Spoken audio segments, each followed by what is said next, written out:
845번째 책 소개입니다. 책에서 일부 내용을 발췌하여 소개드립니다. 책 제목 남겨진 것들의 기록. 저자 김세별, 전혜원. 출판일 2024년 2월 12일. 상상빌더 한 줄 요약. 유품정리사가 써내려간 떠난 이들의 뒷모습을 알자. 책 소개. 유퀴즈 온 더 블록. 세상을 바꾸는 시간 15분. 아침마당에 출연한 천국으로의 이사를 돕는 유품정리사 김세별이 써내려간 다정한 배웅의 기록입니다. 저자 소개. 저자 김세별. 수필가. 떠난 이들이 세상에 남기고 간 마지막 흔적을 정리하는 유품정리사. 2007년 특수청소 업체인 바이오해저드를 설립하여 지금까지 1000여 건이 넘는 현장을 정리했다. MBC, SBS, 동아일보, 한겨레 등에 소개되며 국내의 유품정리사라는 직업을 알리기 시작했다. KBS 강연 섭씨 백도, 뉴 퀴즈 온 더 블럭 등 다양한 매체를 통해 삶과 죽음에 대한 특별하고 묵직한 울림을 전하기도 했다. 현재는 바이오해저드 김세별 유튜브 채널을 통해 우리가 때로 간과하는 삶의 의미를 전하고 있다. 또한 고독사 문제의 심각성을 알리고 소외된 이웃이 다시 세상과 연결될 수 있도록 활동을 이어가는 중이다. 저자 정혜원. 수필가. 평범한 사무직으로 일하다가 우연한 기회에 바이오해저드와 연이 닿았다. 2014년부터 특수청소와 유품정리를 지원하는 일을 해왔으며 그 과정에서 죽음이 결코 멀리 있지 않다는 사실을 깨닫게 되었다. 더 나은 사회를 꿈꾸며 특수청소의 의미와 고독사 문제의 심각성을 세상에 알리고 있다. 책에서 얻은 내용. 우리에게 진정 소중한 것을 돌아보다 시간의 멈춘 방에서 사람의 의미를 생각하다. 김세별 저자가 찾는 현장에는 그게 어디든 마지막 순간을 외로이 맞이한 사람들이 있다. 하지만 그들이 남긴 유품은 저마다 다르게 물들인 인생의 마지막 순간을 보여준다. 강박장애로 집안에 물건을 가득 쌓고 살아온 중년 여성의 쓸쓸한 마지막. 멋진 어른으로 살고 싶었지만 마음의 그늘에 짓눌려 끝내 세상을 등진 청년. 이혼 후 두고 온 아들을 잊지 못하고 밤새 대문 앞을 지키던 치매 노인의 애끓는 모정이 꺼져가는 순간. 작별 인사 한마디 없이 떠나보내야 했던 우리 이웃의 안타까운 모습이자 어쩌면 어느 순간 나에게도 우리 가족에게도 찾아올 수 있는 오늘날의 안타까운 초상이다. 그래도 저자는 마냥 손 놓고 어두운 미래를 기다리지만 않는다. 떠나간 사람들의 마지막 이야기에서 출발하지만 책은 역설적이게도 시작을 이야기한다. 쓸쓸한 끝이 아니라 삶에 대한 애착, 조금 더 나은 내일이 찾아올 거라는 희망, 서로를 굳게 붙들어주는 연대를 바라는 마음이 책 곳곳에 알알이 새겨져 있다. 저자가 운영하는 유튜브 채널의 영상은 또 한 명의 인생을 지웠습니다. 라는 문구로 마무리된다. 하지만 언젠가는 또 한 명의 인생이 다시 시작되었습니다. 라는 문구를 사용할 수 있기를 바라며 저자는 오늘도 떠난 이의 마지막을 정리하는 한편으로 고립되고 소외된 이웃이 다시 세상과 연결될 수 있는 활동을 이어가고 있다. 누군가의 인생을 지우는 사람이 아니라 누군가의 새로운 시작을 응원하는 사람이 되기를 바란다는 그의 진심이 묵직하고 따뜻하게 마음을 울린다. 아직 당신이 떠난 자리에 있습니다. 삶을 지우는 자리에 서서 더 나은 마지막을 꿈꾸며. 홀로 쓸쓸히 세상을 떠나는 사람이 너무도 많은 요즘이다. 급작스럽게 세상을 떠나는 경우가 있는가 하면 자기도 모르는 사이에 서서히 죽음을 향해 다가가는 경우도 있다. 자신을 방치할 때 고독사의 가능성은 높아진다. 마지막 순간에 어떤 죽음을 맞이할 것인지는 오늘의 나에게 달려있는지도 모른다. 쓸쓸한 인생이 외롭게 마무리되듯 다정한 인생은 따뜻한 마무리로 이어진다고 나는 믿는다. 김세별. 고독사에 대한 사회적 관심이 생겨나고 관련 정책도 마련되고 있지만 안타깝게도 고독사 자체는 줄어들지 않고 오히려 늘어나고 있는 상황이다. 결혼을 기피하는 젊은 1인 가구, 이혼이나 실직으로 주변과 단절된 채 살아가는 중장년층, 점점 우리를 잃고 개인화되어가는 세태를 돌아보면 마냥 미래를 낙관하기는 쉽지 않은 현실이다. 하지만 그런 마지막을 바라는 사람은 아무도 없다. 누구나 지나온 세월을 갈무리하고 그동안 맺었던 고마운 인연과 마지막 작별 인사를 하고 단정하게 세상과 이별하고 싶어 한다. 그러기 위해서 스스로의 삶을 방치하지 않아야 하며 서로가 서로에게 안전망이자 버팀목이 되어 주어야 한다. 저자의 말 맞다나 나 자신에게 그리고 주변 사람에게 조금 더 다정해진다면 외롭고 쓸쓸한 마지막이 아니라 우리가 바람하지 않는 생의 마지막 순간을 맞이할 수 있지 않을까. 남겨진 것들은 입 없이도 떠난 이의 생에 대해 많은 이야기를 해준다. 책을 읽다 보면 그 생을 짐작하게 하는 남겨진 것들이 없는 날, 남겨진 것들이 하는 말에 맺히고 응어리진 것이 없기를 간절히 바라게 된다. 그리고 저마다의 마지막을 그려보며 오늘을 어떻게 살아야 할지를 생각하게 된다. 너무 멀지 않은 곳에, 너무 늦지 않은 때에 우리가 함께일 수 있다면 안타깝지 않은 죽음이 있으랴마는 남겨진 것들의 기록에서는 특히나 치료하지 않고 자신을 방치하는 환자, 겉으로는 멀쩡하게 사회생활을 하지만 집은 쓰레기로 가득 채우고 위태롭게 휘청이는 젊은이, 스스로를 고립시키는 은둔 청년에게 마음을 더 많이 쓴다. 조금만 관심을 갖고 손을 내밀면 충분히 찬란하게 피어날 수 있는 인생이건만 그들은 위험천만한 환경에 자신을 몰아넣고 사그라지는 생의 기운을 무심히 지켜만 본다. 저자는 그들을 고독사 예정군이라고 부른다. 사회적으로 고독사 위험군을 선별해 지원하려는 움직임이 일고 있지만 모든 사람을 하나의 범주로 묶어서 돕기에는 어려움이 있고 그 범주에 들지 않는 이들이 많다는 것을 누구보다 선명하게 목격하고 있는 저자이기에 할 수 있는 이야기다. 특히나 자신을 어려운 환경과 고립으로 몰아넣는 이들에게 부록 유품정리사가 알려주는 자신을 지켜내는 7계명은 간단하지만 효과적인 방편이 되어줄 것이다. 인생에도 계절이 있다. 겨울 속에 있다 보면 이 계절이 끝나지 않고 영원히 이어질 것만 같은 생각에 잠기기 쉽지만 분명 이 계절이 지나면 포근한 봄이 찾아온다. 그날이 찾아올 때까지 옷깃을 여미고 주변 사람과 온기를 나누며 버텨내기를 바라는 응원 목소리가 책에서 들려오는 듯하다. 생은 산들바람에도 꺾여버릴 만큼 연약하기도 하지만 혹독한 겨울을 견뎌낼 만큼 강인하다는 것을 다시금 되새기게 된다. 아낌없이 주는 나무. 고인은 70대 후반의 남성 택시 운전 기사였다. 집주인이 건물 리모델링을 위해 고인의 집을 찾았는데 아무리 문을 두드려도 대답이 없어서 되돌아갔다고 했다. 그리고 며칠 뒤 다시 찾은 집 앞에서부터 풍기는 생소한 악취가 수상해 경찰에 신고를 했다. 경찰이 강제로 문을 열고 들어가서야 고독사 현장을 발견했다. 고인은 미혼이었다. 경찰 측에서 친인척을 찾아주었고 집주인이 가족에게 청소 관련 문제를 해결해달라고 말했지만 가족은 책임을 거부했다. 결국 청소는 답답하고 아쉬운 집주인의 몫이 되었다. 흔한 이야기다. 현장을 방문해보니 작은 방 한 칸과 화장실이 전부인 옥탑방을 확장해 주방과 샤워 공간을 만들어 놓은 구조였다. 옥탑방은 기온에 매우 취약한 주거 공간이다. 여름에는 에어컨도 소용없을 만큼 덥고 겨울에는 집안에 있어도 입김이 나올 만큼 춥다. 더구나 샌드위치 패널로 샤워실과 주방을 추가로 만들어 놓은 이 공간은 한겨울에는 사용하기 어려울 만큼 추웠을 테고 수전이 얼어붙어 물도 안 나왔을 것이다. 다행히 내가 방문했던 시점은 6월, 여름이 막 시작될 무렵이었다. 물 걱정은 없어서 다행이었다. 가끔 현장에 가보면 수도가 얼어 이웃집에서 물을 퍼다가 청소를 해야 할 때가 있다. 나는 하루만 불편하면 되지만 거주하는 사람은 매일 그 불편을 견뎌야 한다. 협소하고 열악한 주거 공간에서 사는 이유는 형편이 어렵기 때문이다. 개인 택시가 아닌 회사에 소속된 운전기사는 벌이가 더 안 좋다고 했다. 지금은 상황이 또 다르겠지만 당시의 운전기사가 산업금을 내고 나면 하루에 손에 쥐는 돈은 3에서 5만 원이었다고 한다. 근무 시간은 12시간 기준으로 산업금은 10에서 13만 원이었다. 회사마다 다르겠지만 그때 기본급이 책정되어 있는 곳은 기본금 60에서 80만 원을 주고 식대와 가스비를 제공해줬는데 그마저도 안 해주는 곳도 있다고 들었다. 당시에 월급 200만 원을 받으려면 운전기사는 30일 동안 쉬지 않고 일해서 매일 17만 원 이상의 매출을 내야 했다. 이는 기본요금 기준 하루 40번 이상의 운행이 필요한 일이었다. 어림잡아 밥 먹고 화장실을 가는 시간을 2시간으로 잡았을 때 그 시간을 제외한 10시간 동안 손님이 끊이지 않고 연이어 탑승하는 운이 따라준다면 최대 60번의 운행을 할 수 있었다. 말도 안 되는 일이다. 열심히 한 달을 벌어도 90만 원. 월세 30만 원을 내고 점심값, 각종 세금을 내고 나면 남는 돈이 있었을까? 그런데 고인의 유품을 정리하다가 뭔가를 발견하고 손이 멈췄다. 그것을 보자마자 가슴이 찌르르 울렸다. 화가 나는 것 같기도 하고 벅차오르는 것 같기도 한 이상한 감정이 울컥 올라왔다. 저절로 자세가 곧게 세워졌다.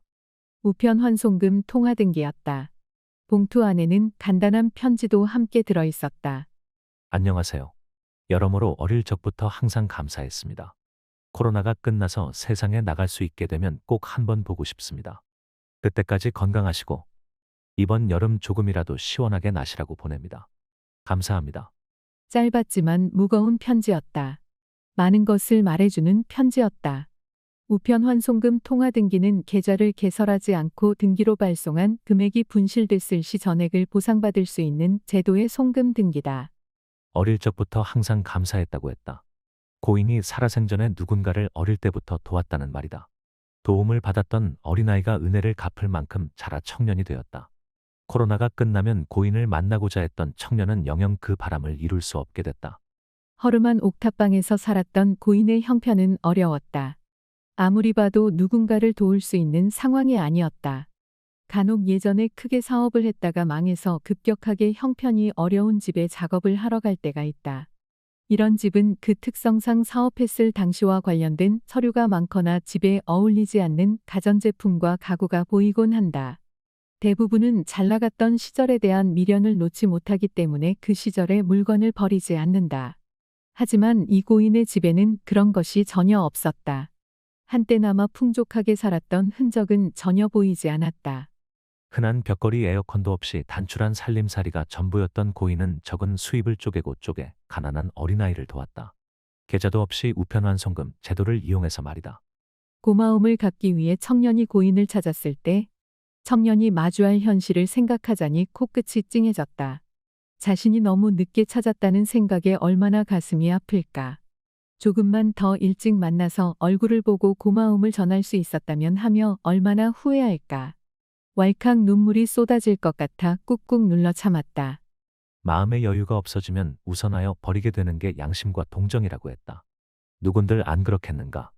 나 하나 건사하며 살기도 어려운데 당장 오늘 살아갈 일이 걱정인데 양심과 동정은 사치로 느껴지지 않겠는가. 하지만 고인은 그렇지 않았나 보다. 고인의 형편은 바늘구멍 하나만큼의 여유도 없었는데 마음의 그릇은 누구보다도 컸다. 떠난 이를 되살리고 싶다는 마음마저 들었다.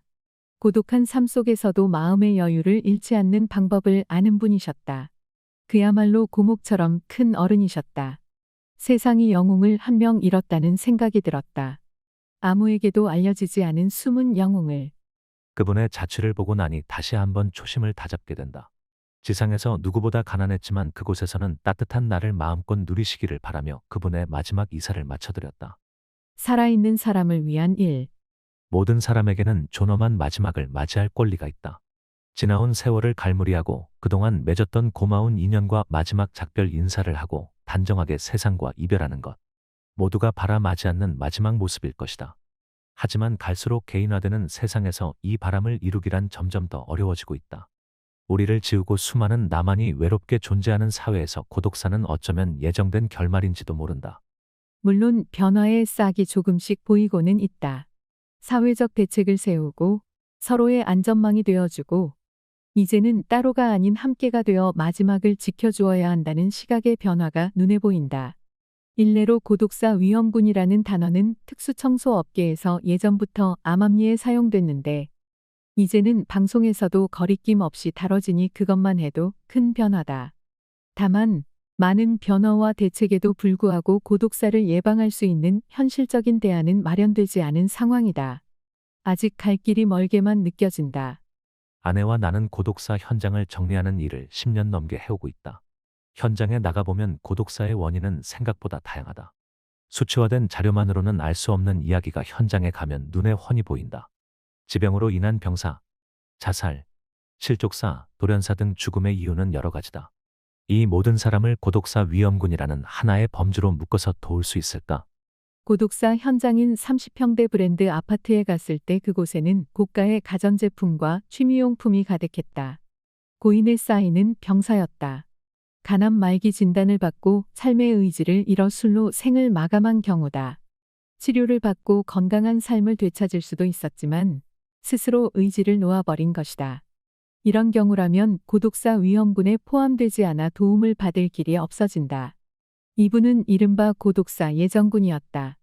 쓰레기 집에서 살아가는 20대, 30대 청년들은 어떨까? 유치원 교사, 학원 강사, 회사원 등 겉으로는 아무런 문제 없이 잘 살아가는 듯 보이지만 실제로는 위태롭기 그지없는 상태였다. 이들은 신속하고 조용한 비밀 청소를 의뢰한다. 한 사람의 집을 6번이나 청소한 적도 있었다. 이단골 의뢰자는 대기업 계열사를 다니는 젊은 여성이었는데 원룸에서 시작해서 아파트까지 점차 집 크기를 늘려갔다. 거처는 달라졌지만 사는 모습은 매한가지였다. 프로필 사진에는 예쁜 디저트와 반려동물이 반짝이고 있었지만 집에는 예나 지금이나 쓰레기가 주체할 수 없을 만큼 넘쳐났다. 그녀의 집에는 아무도 찾아오지 않는다.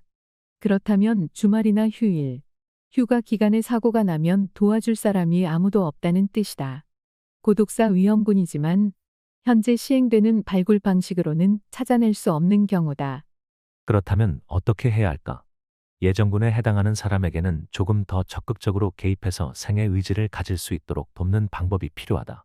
그리고 사각지대에 있는 위험군은 경각심을 가질 수 있도록 더욱더 끈질기게 고독사의 위험성과 예방법을 알려야 한다.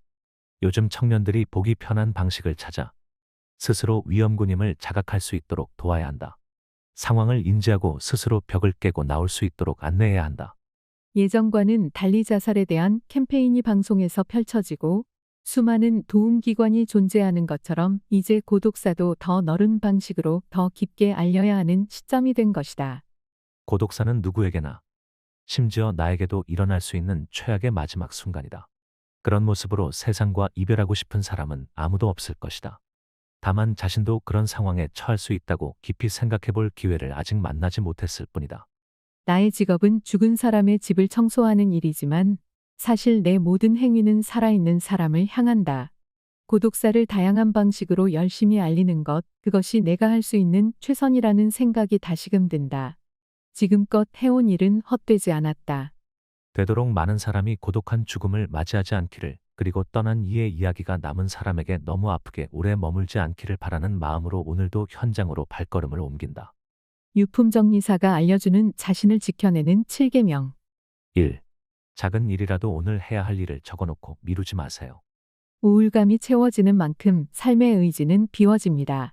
사소할지라도 청소, 빨래, 식사와 같은 일상을 거르지 마세요. 작은 일상이 삶을 지탱해 줍니다. 당연하게 해왔던 일들을 미루지 마세요. 허투루 보낸 하루란 이런 당연한 일을 하지 않은 나를 이르는 말입니다. 삶은 하루하루가 쌓여 만들어지는 시간이라는 것을 잊지 마세요. 2. 적어도 한 명 이상의 가까운 지인을 곁에 두세요. 한두 번의 부재나 연락 두절에도 나를 궁금해하고 찾아줄 수 있는 가까운 지인을 곁에 두세요. 매일 연락할 수 있는 사이라면 더 좋습니다. 많은 사람은 필요치 않습니다. 자신의 상황을 솔직하게 말하고 마음을 나눌 수 있다면 단 한 명이라도 충분합니다. 3. 밥 대신 술을 찾지 마세요. 금주를 하라는 말이 아닙니다. 마음이 적적할 때 술이 위안이 되어줄 수 있다는 걸 압니다. 다만 밥 대신 술은 절대 금물입니다. 끼니를 거르지 마세요. 꼬박꼬박 식사를 챙겨 드세요. 배가 불러야 마음이 허하지 않습니다. 4. 취미를 만드세요. 대단한 취미일 필요는 없습니다. 유튜브 영상 보기, 좋아하는 가수 노래 찾아 듣기, 산책하기 등 하루에 한 번 내가 가장 좋아하는 것을 즐길 수 있는 시간을 꼭 만드세요. 매일 같은 시간에 취미 활동을 한다면 이 또한 하루를 건강하게 해주는 루틴이 되어줍니다. 5. 생활계획표를 만들될 시간을 정해놓지 마세요. 우울증을 겪는 많은 사람이 생활계획표를 만듭니다. 스스로 통제가 잘 되지 않으니 규칙적인 생활을 하고자 생활계획표를 만들지만 그걸 지키지 못할 때 더 큰 좌절감과 우울감이 찾아오기 쉽습니다. 정해진 시간이 지나서 일어나거나 의욕이 없어서 계획을 실천에 옮기지 못하고는 스스로에게 실망하고 좌절합니다. 너무 많은 것을 하려 하지 말고 익숙하고 사소한 것부터 몸에 익혀보세요. 그리고 그 후에 중요한 것 1개 정도만 포함한 계획표를 만들어 실천해보세요. 시간을 정하지 않는 것이 중요합니다. 늦잠을 자고 일어나서도 충분히 지킬 수 있는 것, 즐겁게 할 수 있는 것으로 채워보세요. 이미 시작했으니 반은 이룬 것입니다. 6. 꿈과 목표를 정확히 하세요. 실현 가능한 목표를 설정하고 생각만 해도 즐거운 꿈을 하나 정해보세요. 대신 자신의 수준과 한계를 정확히 파악하고 목표와 꿈을 구분해야 합니다. 목표는 노력하면 닿을 만한 것이고 꿈은 이루어지지 않아도 품고 있으면 즐거운 것으로 정하세요. 목표 없이 꿈만 좇으면 상실감과 박탈감을 피할 수 없습니다. 나부터 내 인생을 세심하게 배려해 주세요. 7. 남의 행복 말고 자신의 행복을 보세요. 이 세상에 사연 없는 사람은 없습니다. 희로애락은 존재합니다. 마냥 밝아 보이는 사람에게도 그림자는 있고 마냥 잘 사는 것 같은 사람에게도 굴곡은 있습니다. 남의 행복을 좇느라 자신이 가진 행복을 놓치지 마세요. 두꺼운 옷 하나보다 적당한 두께의 옷을 겹겹이 입을 때 더 따뜻하다고 하지요. 이처럼 겹겹이 쌓인 소소한 행복이 자신을 강하게 만들어줍니다. 지금까지 상상빌더였습니다. 감사합니다.